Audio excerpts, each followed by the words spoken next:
নমস্কার, শুভ সন্ধ্যা। আশা করি সকলে অনেক ভালো আছো। এটা আমার গত শনিবারের ভিডিও। অক্ষয় আর আমি রেডি হয়ে বেরিয়ে পড়েছিলাম একটা বিশেষ কাজে। আমি, অক্ষয় আর আমাদের এক দাদা, আমরা তিনজনে বেরিয়ে পড়েছিলাম বড় বাজারে যাওয়ার উদ্দেশ্যে। সেখানে গিয়ে কি কি করলাম, কি কি খেলাম, কি কি কিনলাম, সব কিছু আজকে তোমাদের সাথে শেয়ার করব। যেহেতু গত সপ্তাহে শুক্র, শনি, রবিবার 3 দিন ছুটি ছিল, তাই আমরা ভাবলাম ছুটির একটা মাঝখানের দিন মানে শনিবার সেই কাজটা সেরে ফেলি। তোমরা সকলে জানো, তোমাদের তো আগেই আমি বলেছি যে আমাদের বাড়িতে যেহেতু দুর্গাপুজো হয়, তাই সেই উপলক্ষেই বড়বাজার থেকে আমাদের কিছু জিনিস কেনাকাটি করার ছিল।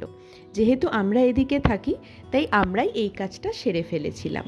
সকাল সকাল আমি আর অক্ষয় বাইক নিয়ে বেরিয়ে পড়েছিলাম, আর দাদার ভবানীপুরে বাড়ি আছে, সেখানে আমরা বাইকটা রেখে একটা ক্যাবে করে বড়বাজার চলে গিয়েছিলাম।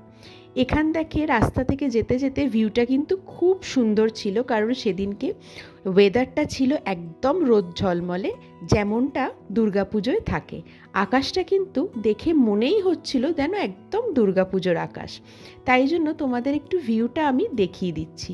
কিছু না শুনে, কিছু না জেনে শুধু দেখতে থাকলেই দেখো কতটা সুন্দর লাগছে। তাই না হলে বলে কলকাতা শহরটা খুব সুন্দর। দেখো এখানে প্রত্যেকটা জিনিস যেন দেখলে যেন মনটা ভরে যায়। ভিক্টোরিয়ার সামনে দিয়ে আমরা যাচ্ছি। দেখো এই জায়গাটা তো প্রত্যেকটা জায়গায় খুবই সুন্দর, যতই দেখবে ততই কম পড়ে যাবে। আমরা সকালবেলায় টিফিন খেয়ে কিন্তু বেরিয়ে পড়েছিলাম। শুক্রবারও আমাদের অফিস ছুটি ছিল, আর শনি রবিবার তো ছুটিই থাকে, তাই ভাবলাম এই দিনটাই চলে যাওয়া যাক। যতবারই এই জায়গাটার সামনে থেকে যাই, ততবারই আমাদের প্রি ওয়েডিংয়ের কথাটা মনে পড়ে যায়। আমাদের ময়দানে প্রি ওয়েডিংয়ের একটা শ্যুট হয়েছিল, মানে একটা পার্ট আর কি, তাই এখান থেকে গেলেই সেটা মনে পড়ে। তোমরা কারা কারা এরকম 3 দিনের ছুটি পেয়েছিলে, আর এই ছুটিতে কি কি করলে অবশ্যই কিন্তু জানিও। মাঝে মাঝে এরকম লং উইকেন্ড পড়লে কিন্তু দারুণ মজা হয়, তাই না বলো? তবে সেদিনকে কিন্তু প্রচণ্ড বেশি গরম ছিল।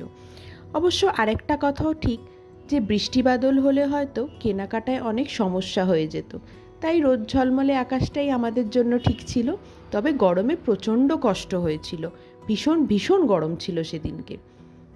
যাই হোক, আমরা তিনজনে কিন্তু একদম ডিটারমাইন্ড হয়ে বেরিয়ে পড়েছিলাম। তোমরা কারা কারা এই ছুটিতে কি কি করলে জানিয়ে ভুলো না কিন্তু। আর আমার ভিডিওগুলো ভালো লাগলে কিন্তু অবশ্যই একটা লাইক, একটা শেয়ার করে দিও, আর নিজের প্রিয়জনদের সাথে অবশ্যই শেয়ার করে দিও। তোমরা পাশে থাকলে আমাদের চ্যানেলটা এগিয়ে নিয়ে যেতে অনেক সাহায্য হবে, আর আমরা অনেক অনেক ভালো ভালো ভিডিও দিতে পারবো। এখান থেকে আমরা কিন্তু চলেছি, আর এই জায়গাটা তো সকলের বড্ড প্রিয়, তাই না?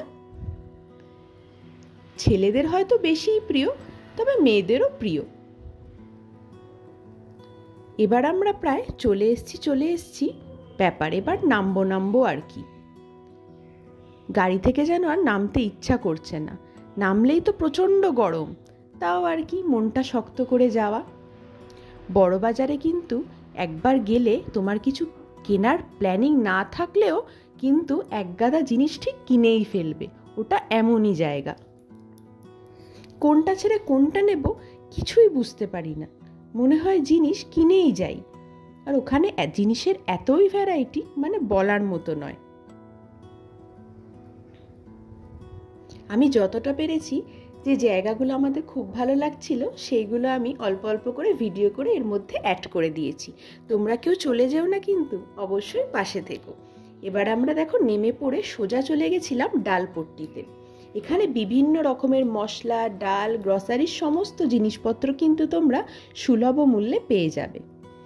প্রথমেই দেখো আমরা চলে গিয়েছি, আমাদের একটা পরিচিত দোকান ছিল, মানে আমার দাদার একটা পরিচিত দোকান ছিল, সেখানে আমরা প্রথমে চলে গিয়েছিলাম। কিছু জিনিস আমাদের ওখান থেকে নেওয়ার ছিল। এই দোকানটার নাম হচ্ছে শম্ভু স্টোর্স। এখানে যিনি দোকানদার, তার ব্যবহার কিন্তু খুবই ভালো। এখানে দোকানগুলোতে দেখো বাইরে এইভাবেই মশলাগুলো রেখে দেওয়া থাকে, তোমরা পরখ করে দেখে চিনে কিন্তু ভালো করে যাতে ঠিকঠাক মতো জিনিসগুলো নিতে পারো, তাই এইভাবেই প্রত্যেকটা দোকানই এরমভাবে সাজানো থাকে। আমাদের এখান থেকে কাজ মেটানো হয়ে গিয়েছিল, তারপর আমরা চলে গেছিলাম আমাদের পরের কাজের উদ্দেশ্যে। কোনো কিন্তু বিশ্রাম নেই, শুধু হেঁটেই যেতে হবে। এরপর আমরা গিয়েছিলাম, এটাকে একটা মেটাল মার্কেট বলে, তবে মেটাল মার্কেট যেটা পিতল মার্কেট বলে সেটা আসলে সেদিন বন্ধ ছিল, তাই তার অপোজিটের একটা রাস্তা আছে, আমরা সেখানে গেছিলাম। এখানে সমস্ত রকমের দশকর্মার জিনিস, পিতলের কাঁসার জিনিস, সমস্ত মানে ঠাকুরের জিনিসপত্র, ঘরের জিনিসপত্র, দশকর্মা সমস্ত জিনিসপত্র সব কিন্তু এই জায়গাটায় তোমরা পেয়ে যাবে। আর এখানে প্রাইস কিন্তু খুবই অ্যাফোর্ডেবল।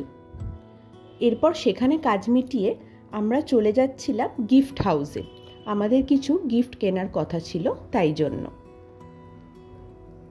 এখানে দেখো প্রচুর বিভিন্ন রকমের নানা রকমের গিফট পাওয়া যায়, বাচ্চাদের, বড়দের, নানা রকমের জিনিস। এখানে কাজ সেরে আমরা কিন্তু চলে যাচ্ছিলাম সব থেকে প্রতীক্ষিত জায়গায়, সেটা হচ্ছে এজরা স্ট্রিটে। এখান থেকে যাওয়ার পথে দেখো এগুলো হচ্ছে স্টিলের বাসনের দোকান। এখানে বিভিন্ন রকমের বাসন পাওয়া যায়। সত্যিই বলছি, বড়বাজার ছাড়া অন্যান্য জায়গায় এত ভ্যারাইটি মনে হয় সত্যিই কোথাও নেই। এখানে কি না নেই, মানে নানা রকম বাসন, যেগুলো হয়তো আমাদের গড়িয়াহাট বা যাদবপুর এইসব জায়গায় হয়তো তোমরা পাবেও না, বড়বাজারে কিন্তু ভ্যারাইটির শেষ নেই। তাই জন্য বলছি না, কিছু কিনবো না ভাবলেও কিনে নিতে হয়।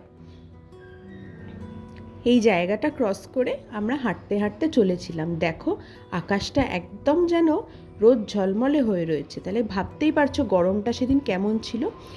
এই জায়গাটা হচ্ছে পোলক স্ট্রিট।